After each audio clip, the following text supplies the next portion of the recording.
Hello everyone, welcome to my channel. ഇന്ന് നമ്മൾ നോക്കുന്നത് പേഡ് കി പീഡ എന്നുള്ള സ്റ്റോറിയാണ്, കഹാനിയാണ് കേട്ടോ. ഫസ്റ്റ് നമുക്ക് ഇൻട്രൊഡക്ഷൻ പാർട്ട് നോക്കാം. കടി ധൂപ് ഹെ ജൽത്തെ പാവ്, ഹോത്തെ പേഡ് തോ മിൽത്തെ ഛാവ്.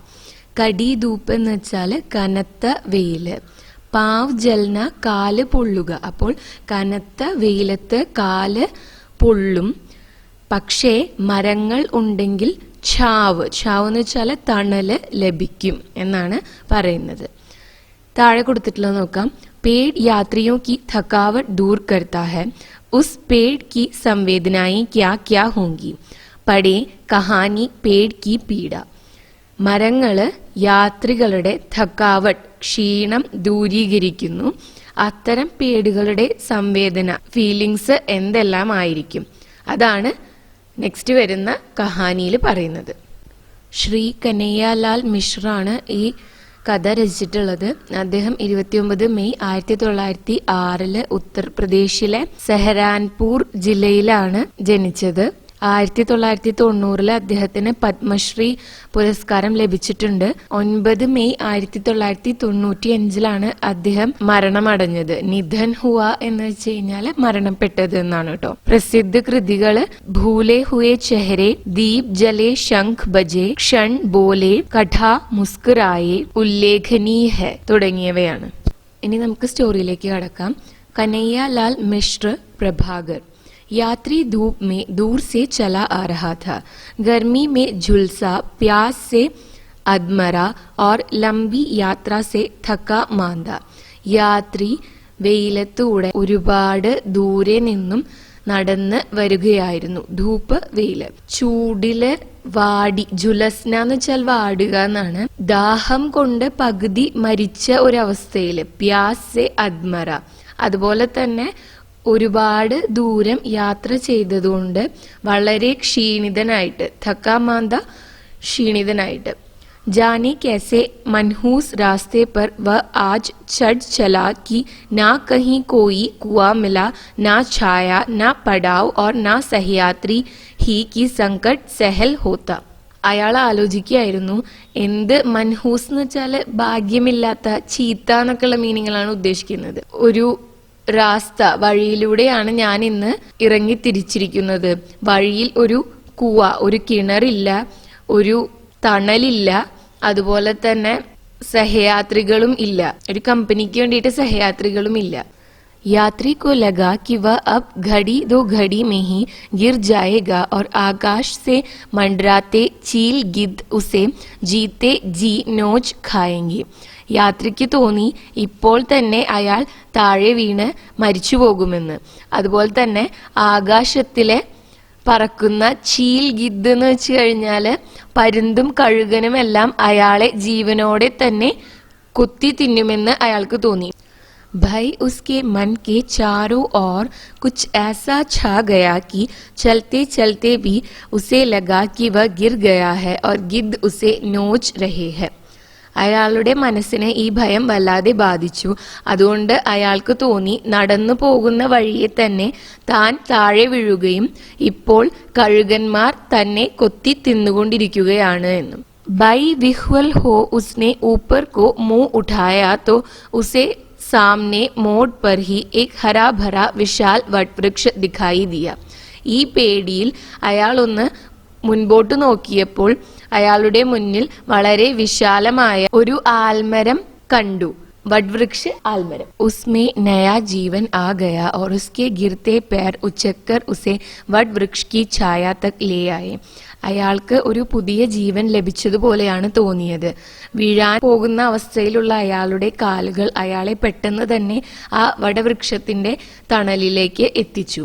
वटवृक्ष के नीचे घनी छाया ही न थी, शीतल जल का स्रोत भी था. ഈ വടവൃക്ഷത്തിന്റെ താഴെ തണല് മാത്രമല്ല, ഒരു ജലസ്രോതസ്സും ഉണ്ടായിരുന്നു. പാനി പീക്കർ പ്രാണോ മേ പ്രാൺ ആയേ और पैर पसार कर उसने एक झपकी ली. വെള്ളം കുടിച്ചപ്പോൾ അയാൾക്ക് ഒരു പുതുജീവൻ കിട്ടിയതുപോലെ തോന്നി. അയാള് കാല് നീട്ടി അവിടെ ഒന്ന് കിടന്നുറങ്ങി. പേർ പസാറിന കാല് നീട്ടിയിരിക്കുക, ജബ്കി ലേന കുറച്ച് സമയത്തേക്ക് ഉറങ്ങുന്നതിനെയാണ് ജപ്കി ലേന എന്ന് പറയുന്നത്. तो पैरों ने बल पकड़ा, सूर्य ढलाव पर आया, धूप हल्की पड़ी, वह उठकर चलने को खड़ा हुआ. सूर्य ढलाव पर आया എന്ന് വെച്ചാൽ സൂര്യൻ അസ്തമിക്കാറായി, വെയില് കുറഞ്ഞു, ഹൽക്കി ഹോന കുറയുക. അപ്പോൾ അയാൾ പോകാനായി എഴുന്നേറ്റ് നിന്നു. पेड़ को थपथपाकर उसने कहा, तुम्हारी कृपा का ऋण मुझ पर आजन्म रहेगा. सचमुच आज तुम्हारी गोद न मिलती तो मैं जीवित न रहता. പോകാൻ നിൽക്കുമ്പോൾ അയാള് ആ മരത്തിലെ തട്ടിയിട്ട് പറഞ്ഞു, നീ ചെയ്ത ഈ ഉപകാരം ഞാൻ ഒരിക്കലും മറക്കില്ല. ഋൺ ഉപകാരം. ഇന്ന് നിന്റെ ഗോദ് മടിത്തട്ട് കിട്ടിയില്ലായിരുന്നുവെങ്കിൽ ഞാൻ ചിലപ്പോൾ ഇന്ന് ജീവിച്ചിരിക്കില്ലായിരുന്നു. पेड़ ने कहा, ठीक है, मैं भी तुम्हें पाकर जी उठा हूँ. धूप और थकान से तुम्हारी जो गति हो रही थी, वहीं मेरी इस सुनसान इकलेपन से. മരം യാത്രയോട് പറയാണ്, ശരിയാണ്, എനിക്കും നിന്റെ ഒരു കൂട്ട് കിട്ടിയതോടെ പുതിയ ജീവൻ കിട്ടിയതുപോലെയാണ്. ഈ വെയിലത്ത് ക്ഷീണം കാരണം നിന്റെ അവസ്ഥ എന്തായിരുന്നുവോ അത്തരം ഒരു അവസ്ഥ തന്നെയാണ് ഈ സുൻസാൻ എന്ന് വെച്ചാൽ വിജനമായിട്ടുള്ള ഈ വഴിയില് ഇക്ലേപ്പൻ ഒറ്റയ്ക്ക് നിൽക്കുന്ന എനിക്കും ഉള്ളത്. മുझे वह संसार अब तुम्हें पाकर बसा हुआ दिखने लगा है. ഈ വിജനമായ ലോകം നിന്നെ ലഭിച്ചതോടുകൂടി എനിക്ക് ഒക്യുപ്പൈഡ് ആയിട്ട്, അതായത് ആളുകൾ ഉള്ളതുപോലെ തോന്നുന്നു. तब तो तुम मुझे बहुत याद करोगे पीछे. यात्री ने कहा. तो सहम कर पेड़ ने पूछा, क्या तुम जा रहे हो कहीं और? അപ്പോ യാത്രി ചോദിക്കുകയാണ്, ഞാൻ പോയി കഴിഞ്ഞാൽ നീ എന്നെ ഒരുപാട് ഓർമ്മിക്കുമല്ലോ എന്ന്. അപ്പോൾ മരം ചോദിക്കുകയാണ്, നീ വേറെ എവിടേക്കെങ്കിലും പോവുകയാണോ? हाँ, मैं तो यात्री हूँ और मेरी मंजिल अभी दूर है. सुनकर पेड़ के आंसू उमड़ आए और यात्री को लिपटते हुए से उसने कहा, ना ना, मैं भला तुम्हें कैसे जाने दे सकता हूँ. അപ്പൊ യാത്രി പറയാണ്, ഞാൻ യാത്രിയാണല്ലോ, എന്റെ മൻസിൽ, എന്റെ ലക്ഷ്യം ഇപ്പോഴും ദൂരെയാണ്. ഇത് കേട്ട് കണ്ണുനീരോടെ പേട് പറയാണ്, ആ യാത്രിയെ കെട്ടിപ്പിടിക്കുന്നത് പോലെ പറയാണ്, നിന്നെ പറഞ്ഞു വിടാനായിട്ട് എനിക്ക് എങ്ങനെ സാധിക്കും? यात्री हंस पड़ा जोर से और तब उसने कहा, मेरे भोले भाई, जो कहीं मार्ग में रुक जाए तो वह यात्री कैसा? हाँ, यह हो सकता है कि तुम मेरे साथ चलो. ഇത് കേട്ട് യാത്രി ചിരിച്ചുകൊണ്ട് പറഞ്ഞു, മാർഗത്തിൽ എവിടെയെങ്കിലും നിൽക്കുന്ന ഒരു ആൾ എങ്ങനെയാണ് യാത്രിയായി മാറുക? ഒരു കാര്യം ചെയ്യാം, നീ എന്റെ കൂടെ വന്നോളൂ. मैं तुम्हें अपने घर अपने बड़े भाई की तरह रखूंगा और तुम्हें जरा भी कष्ट न होगा वहाँ. मैं कैसे जा सकता हूँ कहीं? तुम देखते नहीं कि मैं पेड़ हूँ. അപ്പോൾ മരത്തിനോട് യാത്രി പറയാണ്, നീ എൻ്റെ കൂടെ വന്നാൽ ഞാൻ നിന്നെ എൻ്റെ വീട്ടിൽ എൻ്റെ ജ്യേഷ്ഠനെ പോലെ നോക്കിക്കോളാം, അവിടെ നിനക്ക് ഒരു ബുദ്ധിമുട്ടും ഉണ്ടാവുകയില്ല. അപ്പോൾ മരം ചോദിക്കുകയാണ്, എന്താ നിനക്ക് കാണാനില്ലേ ഞാനൊരു മരമാണ് എന്നത്? और मैं कैसे ठहर सकता हूँ कहीं? तुम देखते नहीं कि मैं एक यात्री हूँ. पेड़ ने कोई उत्तर नहीं दिया. അതായത് യാത്രി പറയാണ്, അപ്പോൾ നിനക്ക് കാണുന്നില്ലേ എനിക്ക് എവിടെയും നിൽക്കാൻ സാധിക്കുകയില്ല, ഞാനൊരു യാത്രിയാണ്. പേട് ഒരു മറുപടിയും പറഞ്ഞില്ല. तो यात्री ने एक पैर आगे बढ़ाया और अत्यंत कोमलता से पेड़ की ओर देखा. അപ്പോൾ യാത്രി ഒരു കാല് മുന്നോട്ട് വെച്ചിട്ട്, पैर आगे बढ़ाना ഒരു കാല് മുന്നോട്ട് വെക്കുക. യാത്രി ഒരു കാൽ മുൻപോട്ട് വെച്ചിട്ട് വളരെ സ്നേഹത്തോടു കൂടി തന്നെ ആ മരത്തിനെ ഒന്ന് നോക്കി. पेड़ क्रोध से कांप रहा था. बहुत ही कड़वे होकर उसने कहा, भूल गए तुम कृतज्ञ कि मैं तुम्हें अपनी छाया न देता तो कभी के मर गए होते. പിന്നീട് മരം പറഞ്ഞത് വളരെ കൈപ്പേറിയ കാര്യങ്ങളാണ്. കടുവേ ഹോക്കർ എന്ന് വെച്ചാൽ ബിറ്ററായിട്ട്, ഇത്തിരി ദേഷ്യപ്പെട്ടിട്ട് സംസാരിക്കുന്നതിനെയാണ് ഉദ്ദേശിക്കുന്നത്. ഇപ്പോൾ നീ എൻ്റെ ഉപകാരമെല്ലാം മറന്നുപോയോ? ഇന്ന് ഞാൻ നിനക്ക് തണല് തന്നില്ലായിരുന്നെങ്കിൽ നീ എപ്പോഴേ മരിച്ചു പോയേനെ എന്ന് പേട് പറയാണ്. भीतर तक मीठे होकर यात्री ने कहा, मैं उस कृपा को कैसे भूल सकता हूँ भाई, विश्वास रखो मैं जहाँ भी रहूँगा तुम्हारा യശ് ഗാവുങ്ക. വളരെ സ്വീറ്റ് ആയിട്ട് അപ്പോൾ യാത്രി മരത്തോട് പറയാണ്, ഞാൻ ഒരിക്കലും നീ ചെയ്ത ഉപകാരം മറക്കുകയില്ല, ഞാൻ എവിടെ പോയാലും അവിടെയൊക്കെ നിന്നെ കുറിച്ച് യശ് ഗാവുങ്ക എന്ന് വെച്ചാല് നിന്റെ കീർത്തി ഞാൻ പറഞ്ഞറിയിക്കും. कहीं दूर से आशा की एक किरण सी पाकर पेड़ ने कहा, मुझे यश की नहीं तुम्हारी जरूरत है, गालियां ही चाहे देते रहो पर मेरे पास रहो. എനിക്ക് കീർത്തിയല്ല ആവശ്യം, എനിക്ക് നിന്നെയാണ് ആവശ്യമുള്ളത്. എൻ്റെ തണലിലിരുന്ന് എന്നെ ഗാലിയ ദേനാന്ന് വെച്ച് കഴിഞ്ഞാൽ തെറി പറയുക. തെറി പറഞ്ഞാലും കുഴപ്പമില്ല, പക്ഷെ എൻ്റെ അടുത്ത് തന്നെ ഉണ്ടാവണം എന്ന് പറയാണ് മരം. यात्री ने कहा, तुम पेड़ हो और ना चलना तुम्हारी विवशता है, मैं यात्री हूँ और ना रुकना मेरी विवशता है. യാത്രി പറഞ്ഞു, നീ മരമാണ്, എൻ്റെ ഒപ്പം വരാൻ കഴിയില്ല എന്നത് നിന്റെ വിവശതയാണ്. ഞാൻ യാത്രിയാണ്, എനിക്ക് ഇവിടെ നിൽക്കാൻ കഴിയില്ല എന്നത് എൻ്റെ വിവശതയാണ്.